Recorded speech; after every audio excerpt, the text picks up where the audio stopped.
નમસ્કાર મિત્રો, સ્વાગત છે તમારું આપણી ચેનલ ગુજરાત જ્ઞાનમાં. તો મિત્રો, જેમ આપણે વિડીયો સિરીઝ ચાલુ કરેલી છે ટેકનિકલની, એમાં આજે ટેકનિકલમાં પાર્ટ 11 મિત્રો આગળનો લેક્ચર કદાચ તમે ન જોયો હોય તો પ્લેલિસ્ટમાં આપેલું છે, તો જોઈ લેજો મિત્રો. હવે પરીક્ષાના દિવસોને હવે આપણે એમ કહીએ આજે 21 તારીખ છે એટલે 30 આવતી 21 તારીખે તમારી પરીક્ષા છે, એટલે 30 દિવસ છે. અને મિત્રો યાદ છે પગારે 21,000 છે.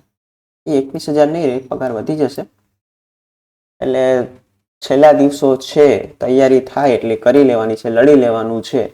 પછી આવો મોકો મળશે નહીં, એટલે રોકાવાનું થતું નથી. તૈયારી ચાલુ રાખજો, અમારી સાથે જોડાયેલા રહેજો તો ઘણું બધું જાણવા મળશે અને સિલેક્શનમાં શું કહેવાય કે પ્રાયોરિટી વધશે. મિત્રો helper mock test 149 rupees only.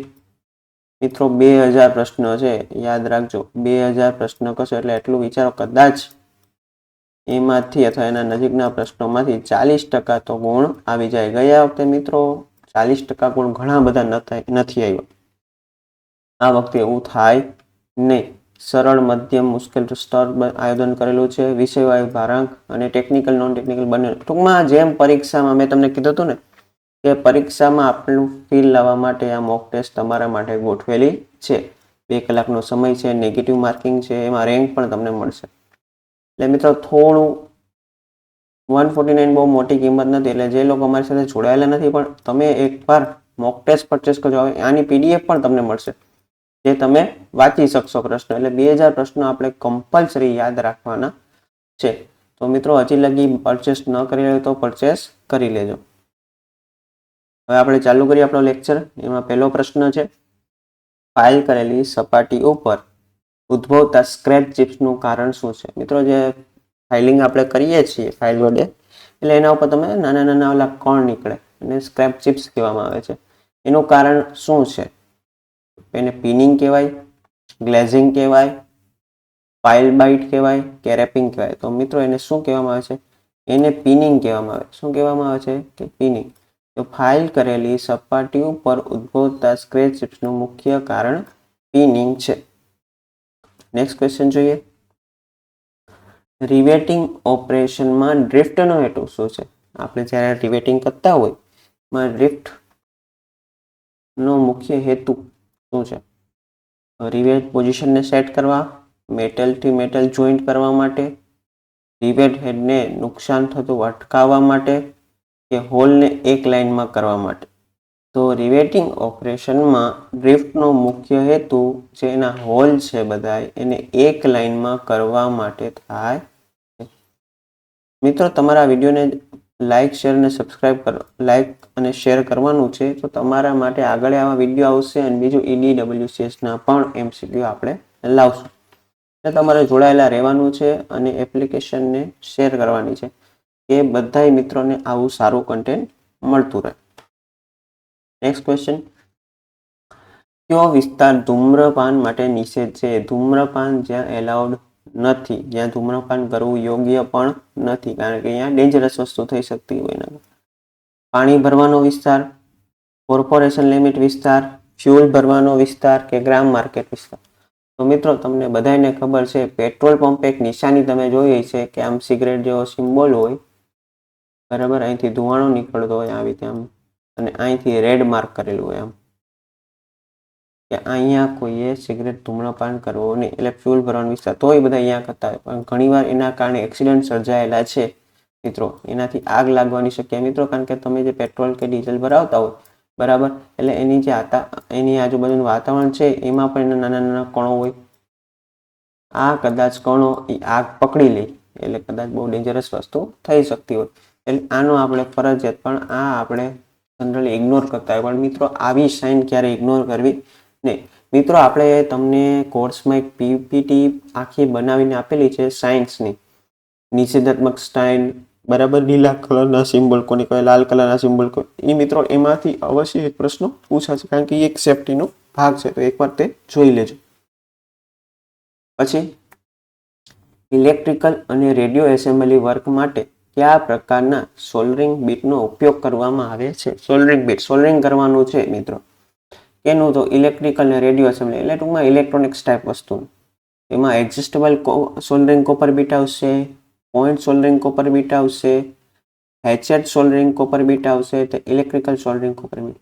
તો ઇલેક્ટ્રિકલ ને રેડિયો એસેમ્બલી હોય તો એમાં કઈક સોલ્ડરિંગ બીટ આવશે? બાય ડિફોલ્ટ છે electric soldering copper bit. Copper જે બીટ હોય ને, આપણે વેલ્ડિંગ કરતા જે ઓલી બીટ હોય ને, એ copper bit, electrical soldering copper bit આવશે. પછીનો પ્રશ્ન, કાર માટે સૌથી શ્રેષ્ઠ પ્રાઇમર કયું છે? મિત્રો તમને ખબર હોય તો પ્રાઇમર કોને કહેવાય, બેઝ કોટ કોને કહેવાય, આ બધું આપણે સમજાવેલું છે અને વિડીયો લેક્ચર્સ પણ એમસીક્યુ આના આપેલા છે.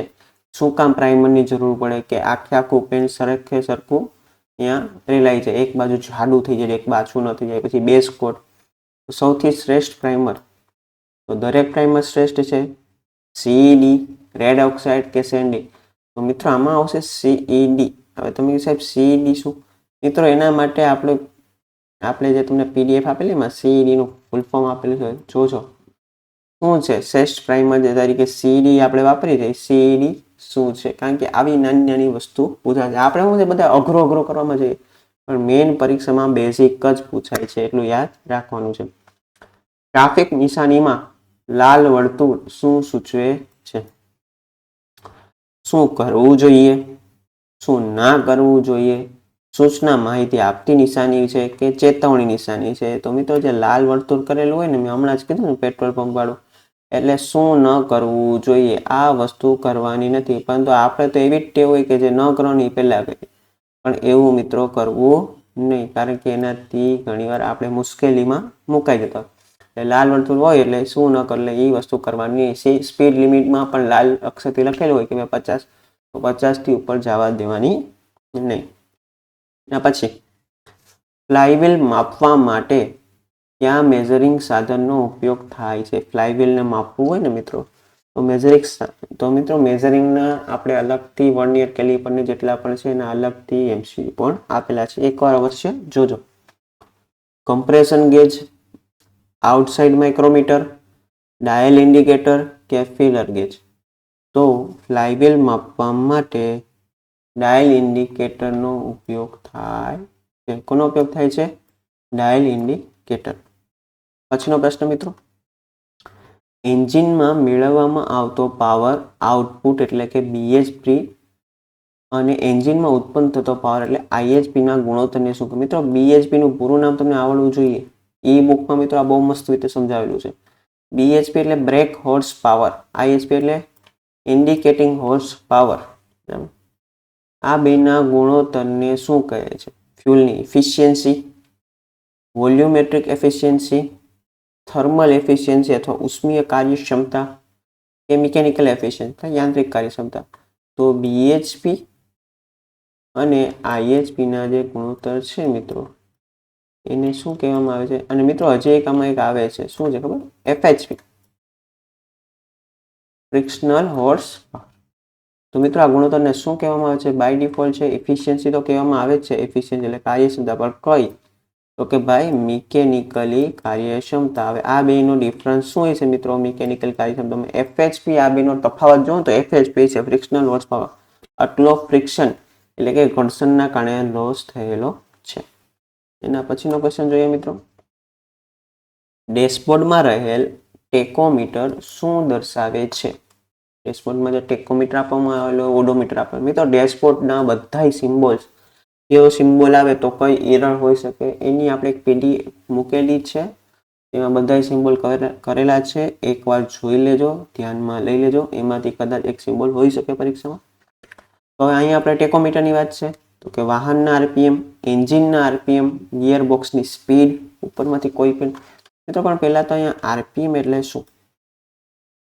તો આરપીએમ થાય રેવોલ્યુશન પર મિનિટ, રેવોલ્યુશન પર મિનિટ એટલે 1 મિનિટમાં કેટલા રેવોલ્યુશન એટલે કેટલા ચક્કર મારે છે. અને મિત્રો આવે છે આરપીએસ, રેવોલ્યુશન પર સેકન્ડ.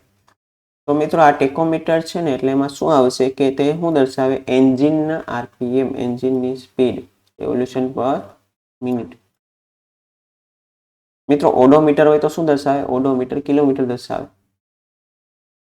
એના પછી ઓછા શક્તિશાળી એન્જિનોના સિલિન્ડર ખાલી જગ્યા ધાતુમાંથી બનાવવામાં આવેલ છે. એટલે કે જે નોર્મલ એન્જિન હોય છે કે જેનો પાવર ઓછો, જેની શું કહેવાય કેપેસિટી ઓછી હોય, એને કયા મટીરિયલમાંથી બનાવવામાં આવે છે? તો કે high carbon steel, aluminium alloy, nickel chromium steel કે વેનેડિયમ સ્ટીલ. તો મિત્રો તેમાં શું આવશે? એલ્યુમિનિયમ એલોય, કારણ કે એલ્યુમિનિયમ સસ્તું પડી જાય મિત્રો, થોડી કોસ્ટ ઘટી જાય. એલ્યુમિનિયમ એલોયમાંથી ઓછા શક્તિશાળી એન્જિનના સિલિન્ડર બનાવવામાં આવે છે. પછીનો પ્રશ્ન મિત્રો, કયો ફ્યુલ ઓક્ટેન નંબર સાથે સંબંધિત છે? મિત્રો યાદ હોવું જોઈએ ઓક્ટેન નંબર, C10 નંબર, બરાબર. તો આમાં શું આવશે? પેટ્રોલ, ડીઝલ, કેરોસીન કે ગેસ? તો મિત્રો આમાં શું આવશે? ઓક્ટેન નંબર છે એટલે બાય ડિફોલ્ટ આવશે પેટ્રોલ. C10 નંબર હોય તો ડીઝલ. એ બધું યાદ રાખવાનું છે, બેઝિક પ્રશ્નો છે મિત્રો. ડીઝલ એન્જિનમાં સિલિન્ડરમાં હવા દાખલ કરવા કયા વાલ્વ કરે છે? એટલે કયા વાલ્વનો ઉપયોગ થાય છે? Inlet valve, exhaust valve, poppet valve કે રીડ વાલ્વ? તો મિત્રો હવા દાખલ કરવા માટે આમાં તો બાય ડિફોલ્ટ ઇનલેટ વાલ્વનો ઉપયોગ કરે છે. નેક્સ્ટ પ્રશ્ન જોઈએ. એટલે મિત્રો કોર્સની ડિટેલ્સ આવી ગઈ છે. હવે મિત્રો તમે કહો સાહેબ 1 મહિનામાં થાય? 1 મહિનામાં ઘણું બધું થાય મિત્રો. 1 મહિના એટલે 30 દિવસ છે. રોજના 6 થી 8 કલાકનું રિવિઝન કરો ને, વાંચો ને એટલે થઈ જ જાય. એટલે જ આ કોર્સ છે. હવે આ કોર્સમાં તમને બધી વસ્તુ કવર થઈ જશે. પહેલાં તો આપણે ઈ બુક આવી જશે, સરસ મજાની થિયરી જે ઈ બુક બનાવી, એના વિડીયો લેક્ચર્સ આવી જશે. પછી WCS, EDના MCQ, પછી ટેકનિકલની પણ બધી વસ્તુ, કમ્પ્યુટર કોઈ વસ્તુ તમારે આ સિવાય બીજું કાંઈ કરવાની જરૂર નથી. અને મિત્રો આમાં મોક ટેસ્ટ પણ તમને મળવા પાત્ર છે. 100 ગુણનો સંપૂર્ણ અભ્યાસક્રમ, મટીરિયલ ટેસ્ટ, દરરોજનો ટોપિક ટેસ્ટ, બરાબર. ટોપિક ટેસ્ટ એટલે મિત્રો આટલું કરો ને એટલે ઘણું બધું કવર થઈ જાય, તમારું સિલેક્શન થવાનો ચાન્સ વધી જાય. અને મિત્રો આપણું કન્ટેન્ટ જ એવું છે કે માર્કેટમાં ઘડીકમાં આ આપી દે, ઘડીકમાં ઓલું આપી દે, એવું નહીં. આપણે પ્રોપર પ્લાનિંગ સાથે જેટલું તમને આપેલું છે એટલું તમારે કરવાનું છે અને ટેસ્ટ દેતી જવાની છે.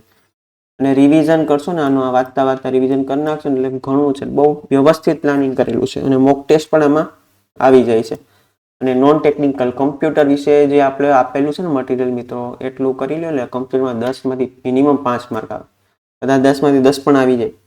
એટલે આટલું કરો ને મિત્રો એટલે ઘણું. માર્કેટમાં તમારે ઘણું બધું કન્ટેન્ટ મળશે, પણ પ્રોપર નહીં. આપણે એક પ્રોપર ચેનલ સાથે તમારા માટે કામ કરીએ છીએ. તો હજી લગી જો જોડાયેલા ન હોય તો જોઈ લેજો.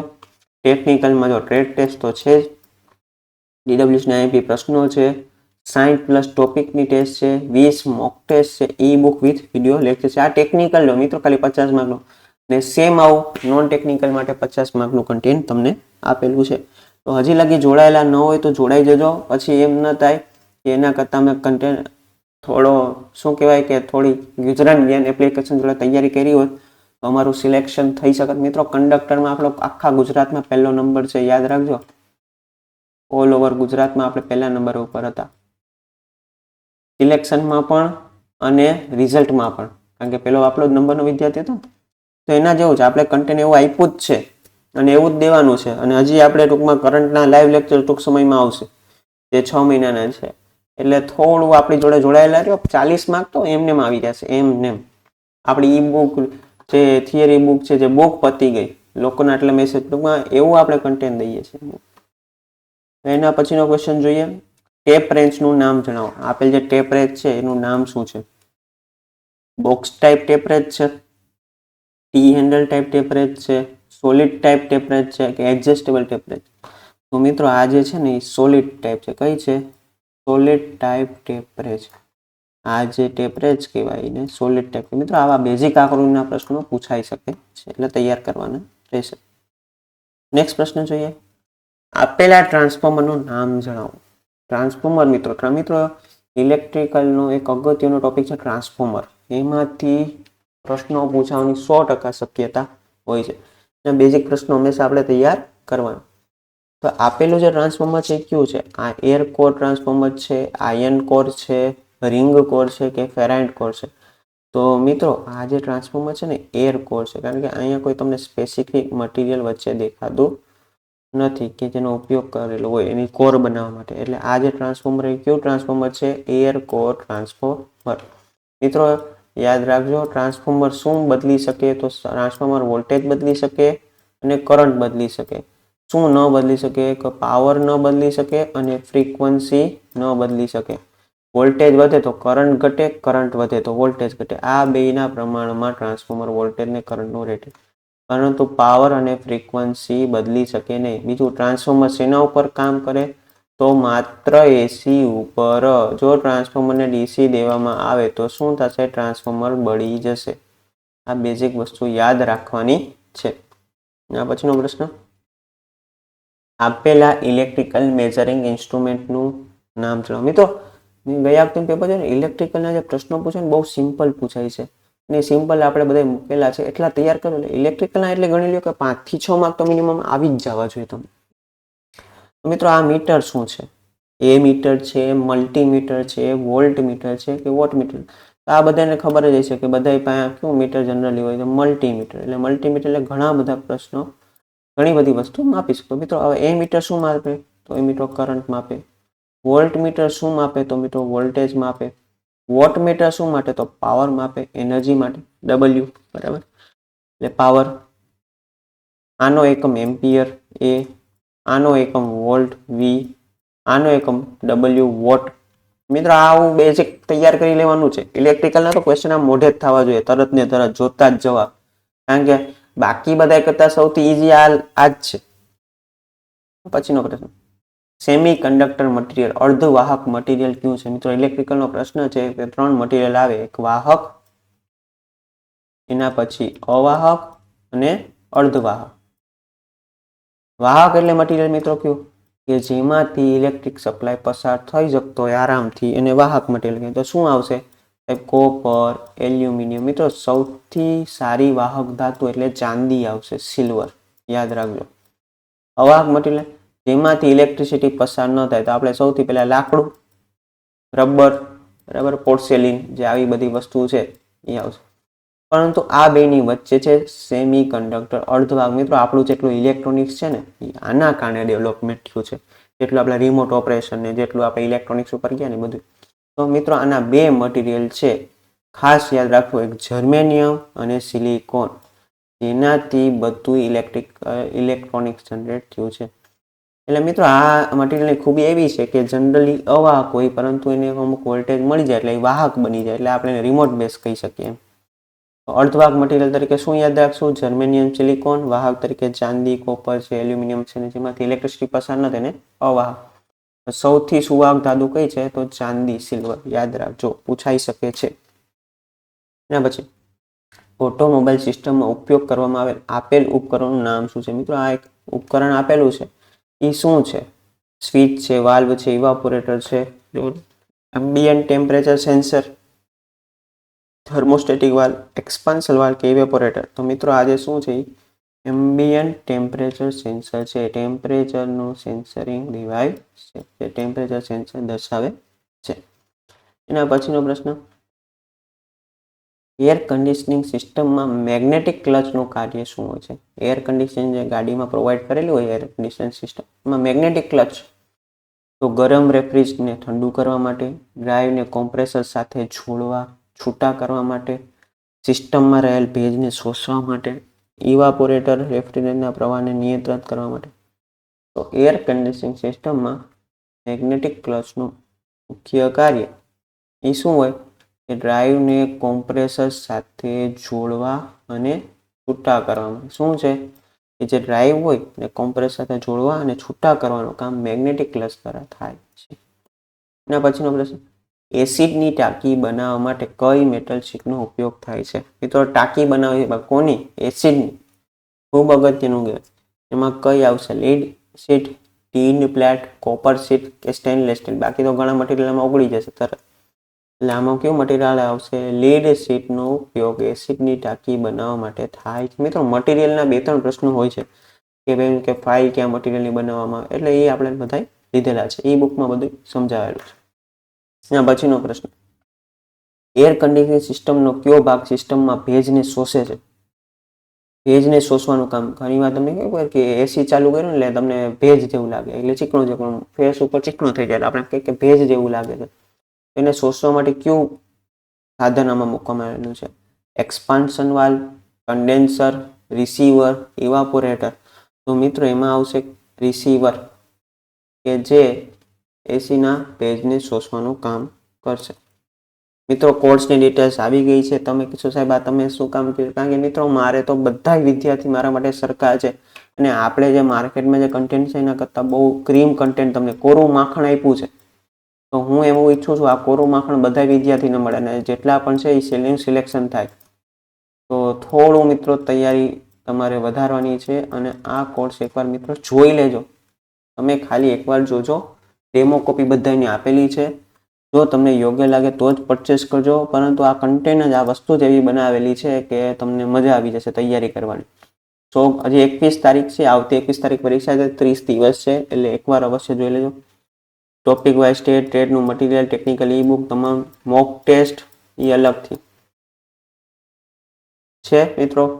EDWCS ને MCQ એની અલગ તેની અગત્યના પ્રશ્નોની PDF, ટ્રેડ ટેસ્ટ, પછી ટોપિક ટેસ્ટ આપેલી છે, મોક ટેસ્ટ આપેલી છે, e book with video lectures. અને મિત્રો આ તમારે કહેવાની જરૂર જ નથી. આ તો બધાએ કોઈને કોર્સ લીધો ન લીધો એ બધાએ એકવાર આને જોઈ લેવાની છે. કારણ કે 2000 પ્રશ્નો અને પરીક્ષા જેવું વાતાવરણ ઊભું કરવાનું છે મિત્રો. પછી એવું ન થાય, મેં કીધું ને પહેલાં કે પરીક્ષામાં 2 કલાકનું પેપર છે, કલાકમાં ટીક કરીને બેસી ગયા. હવે મિત્રો એક યાદ રાખજો, તમારી છે ને ઓફલાઈન છે એક્ઝામ. એટલે આવા 100 આ છે ને આ જે છે ને ટપકા, એમાંથી એકવાર ટપકો ટીક થઈ ગયો ને પછી એને કંઈ તમે ચેન્જ નહીં કરી શકો. એકવાર અહીંયા ડોટ થઈ ગયું પછી યાર આમાં તો મને ભૂલ થઈ ગઈ, આ નહોતું આવે, આમાં આવે. પરંતુ આપણે ઉતાળે ભૂલ કરીને ગઈને પછી શું થયું, કલાકમાં પેપરે પૂરું થઈ ગયું અને 1 કલાક બેસવાનો વારો આવ્યો. અને 1 કલાક બેસતા બેસતા ખબર પડી કે 10 પ્રશ્નો જે મને આવડતા હતા તે મેં ખોટા પૂરેલા છે. એટલે કે 10 માર્ક અને 10 ગુણ્યા 0.25 એટલે કેટલા થાય? બીજા 2.5 માર્ક. એટલે 12.5 માર્કની મેં મારા હાથે નુકસાની કરેલી છે. તો એવું ન થાય. કારણ કે મિત્રો તમને 2 કલાકનો સમય આપેલો છે એટલે સમયનો સદુપયોગ કરવાનો છે. કઈ રીતે વિચારીને કેટલા ટીક કરવાના છે, ક્યાં નથી ટીક કરવાના, ભૂલ નથી થઈ જતી ને. તો એના માટે તમે મોક ટેસ્ટ આપશો તો જ તમને ટાઈમ મેનેજમેન્ટ ખબર પડશે. પ્રશ્નોનું વિશ્લેષણ, ક્યાં મને વાર લાગે છે, ક્યાં મને ટેકનિકલમાં વાર લાગે છે કે નોન ટેકનિકલમાં વાર લાગે છે. કારણ કે આમાં જે એક્ઝામ્પલ દાખલાવાળા પ્રશ્નો છે એ બહુ ઓછા આવશે. એટલે બાકીના પ્રશ્નોમાં તમને એટલો સમય નહીં જાય. એટલે તમારે થોડું એડજસ્ટમેન્ટ, ટાઈમ મેનેજમેન્ટ શીખવાનું છે. એટલે આ 20 મોક ટેસ્ટ પરચેસ કરજો. બરાબર, સરસ મજાનું એક પેપર લઈ ખૂણામાં બેસી શાંતિથી ટેસ્ટ આપજો. OMR તમારી શીટ હું તમને આપણે ટેલિગ્રામમાં મૂકી દઈશું. ડાઉનલોડ કરી પ્રિન્ટ કાઢી બેસી જાજો અને પછી 2 કલાકનો સમય લેજો. તો તમને એમ લાગશે કે કેટલા પેપર કેટલા સાચા પડ્યા અને કઈ રીતે આપણું પ્લાનિંગ કરે. એટલે એકવાર ને તમારા મિત્રોને પણ મિત્રો આ શેર કરજો કે ભાઈ આ જોઈ લેજે. તો પરીક્ષા ટાણે જેમ કહેવાય ને કે પરીક્ષાની ફિલિંગ આવે. ઘણીવાર ઘણાને બધું આવડતું હોય પણ પરીક્ષામાં શું કે એને પ્રેશરના કારણે ભૂલી જાય ને એવું બધું ન થાય. એટલે શું કે એક ડેમો ટાઈપ તમારા માટે તૈયાર કરેલું છે. એમાં નેગેટિવ માર્કિંગ પણ છે અને બહુ મસ્ત આયોજન કરેલું છે. સરળ, મીડિયમ, મુશ્કેલ પ્રશ્નો મૂકેલા છે. એટલે એકવાર મિત્રો આ પરચેસ કરી લેજો અને તમારા મિત્રોને શેર પણ કરજો. તો ઓકે મિત્રો, આજે એટલું રાખીએ. હવે મળીએ નવા લેક્ચરમાં નવા વિડીયો સાથે. તો થેન્ક યુ મિત્રો. તમારા માટે ઘણું બધું કન્ટેન્ટ સ્ક્રીમ આપેલું છે. તમારે હવે છેલ્લો મહિનો છે, લડી લેવાનું છે અને ગુજરાત જ્ઞાનને આ વખતે પણ પહેલા નંબરે જ લાવવાની છે. અને તમારે મેન તો તમારે સિલેક્શન મેળવવાનું છે. સરકારી નોકરી ભાઈ આ જ વર્ષે અને ટૂંક જ સમયમાં ડાયરેક્ટ. અને પછી મિત્રો તમને ખબર જ છે કે એસટી નિગમ જો ખાનગીકરણ થઈ જશે તો આવો મોકો પાછો આવશે. એટલે મિત્રો તૈયારી કરતા રહેજો. ઓકે મિત્રો, જય હિન્દ.